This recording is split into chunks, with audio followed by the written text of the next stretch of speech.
வணக்கம். உங்கள் உண்மை சேனல் ரமேஷ்.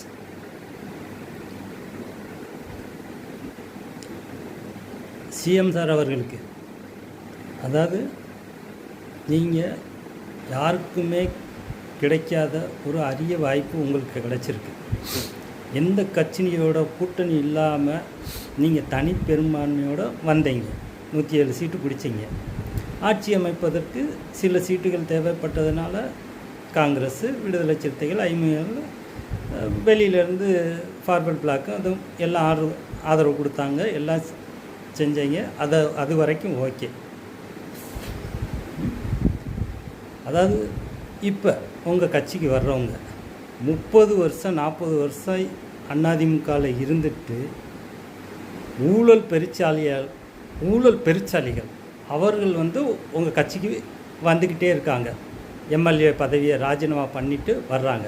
அந்த எம்எல்ஏ பதவியை ராஜினாமா செய்கிறதே ஒரு பெரிய துரோகம். புரியுதுங்களா? பெரிய துரோகம். ஏன்னா ஒரு எலெக்ஷனில் எத்தனை லட்சம் மக்கள் வரிசையில் நின்று வெயிலையும் நின்று அவங்களுக்கு வாக்களிச்சிருக்காங்க. வாக்களித்த ரிசல்ட் ஒரு 50 நாளைக்குள்ளே எல்லா எம்எல்ஏ பதவியை ராஜினாமா பண்ணிவிட்டு உங்கள் கட்சியில் சேர்ந்துருக்காங்க. இவங்களை சேர்க்கணுங்கிற அவசியம் எதுக்கு? இவங்களை சேர்த்தா உங்கள் கட்சிக்கு தான் கெட்ட பேர். அது அந்த ஆதவ அர்ஜுனாவுக்கு அது தெரியலை. பாருங்கள், அவர் பேசுகிற மேடையில் பூரா பேசுங்க. அந்த கரூர் விஜயபாஸ்கர் வந்தவுடனே கரூர் பிரச்சனையே தீர்த்துருவேன். கரூர் பிரச்சனையில் உங்கள் மேலே என்ன தப்பு இருக்குது? ஒரு தப்பு கிடையாது. அது ஜஸ்ட் ஒரு ஆக்சிடெண்ட்டு. அதுதான் ஒரு விபத்து.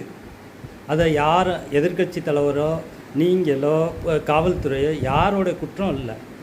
அது எதிர்பாராத நடந்த ஒரு விபத்து.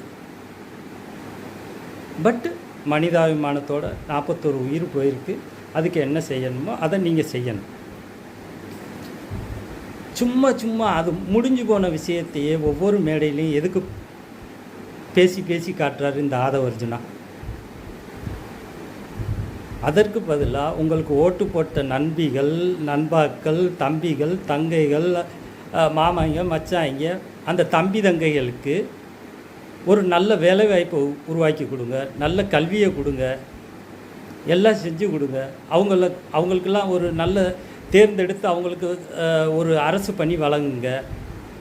அந்தமாரி செய்யுங்க. சும்மா நம்ம எதிர்கட்சியை விமர்சனம் செய்து என்ன காரணம்?